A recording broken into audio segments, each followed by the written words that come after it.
Hello mga amiga, good evening or good morning sa inyo dyan. Ano tayo, Marites Hour ang gagawin natin ngayon dahil mag-ano tayo talaga ng chika eh. Mag-ano tayo ng oras para sa chika. So ito ang sitwasyon natin guys. Naghingi kasi sa akin ng second opinion. So ang sa akin naman, hingi ako ng third opinion sa inyo. So ganito ang istorya niyan. Single siya. Unya na siya anak. Naano siya nakita ang lalaki pero nasa Pilipinas. Gusto niyang kuhaon. Dalhon niya diri sa abroad. Unya guys, ni promise na siya siyang kagalingon nga dili siya makuha og lalaki diri sa abroad kay wala na siya tiwala. Wala na siya trust. Pero naa siya trust dito sa Pilipinas. Tungod kay ang lalaki iha naman kaila. Unya dugay na silang kaila. Unya karon na sige sa istorya like 24 hours almost sa telepono. So, niingon man siya nga mahal niya ang lalaki. Unya, ang lalaki dakong income sa Pilipinas. Pero, kuan kining, iha ng kuhaon ang lalaki. So, nagsugod na siya og process. Kaya ng kuhaon.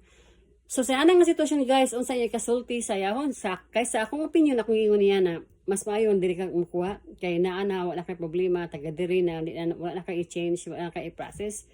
Pero niingon man siya nga willing siya mo-sacrifice, mo gasto, basta makuha lang niya itong tuwa sa Pilipinas. So, sabi ko si Seha nga, well, okay may opinion kasi muman may opinion so mas maayo ng imon. Pero sa akin, kung ako, gusto ko nga, ano na kung mangita apam diri sa abroad. Mo akong ingon niya, pero dili jud siya.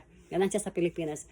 So guys, kung sa inyohan ang sitwasyon or unsay may kasulti, ana nga kuan nga sitwasyon nga nasa Pilipinas ang iyang giganahan. Wala diri sa abroad. So iyang kuhaon to. Niyang kuan kining kabalo naman ang lalaki nga single ang babae na ay anak pero ang lalaki walay anak. So muna ka na guys, so ato ang kuanon kining unsay maayo sa iyang decision.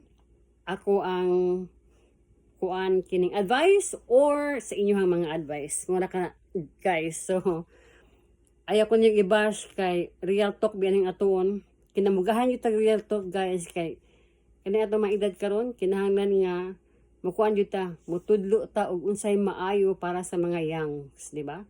Para sa mga youngs kay unatang naka-experience, so kabalo ta sa ato ang mistake, we correct our mistake, di ba?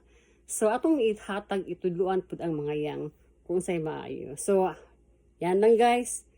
Comments below.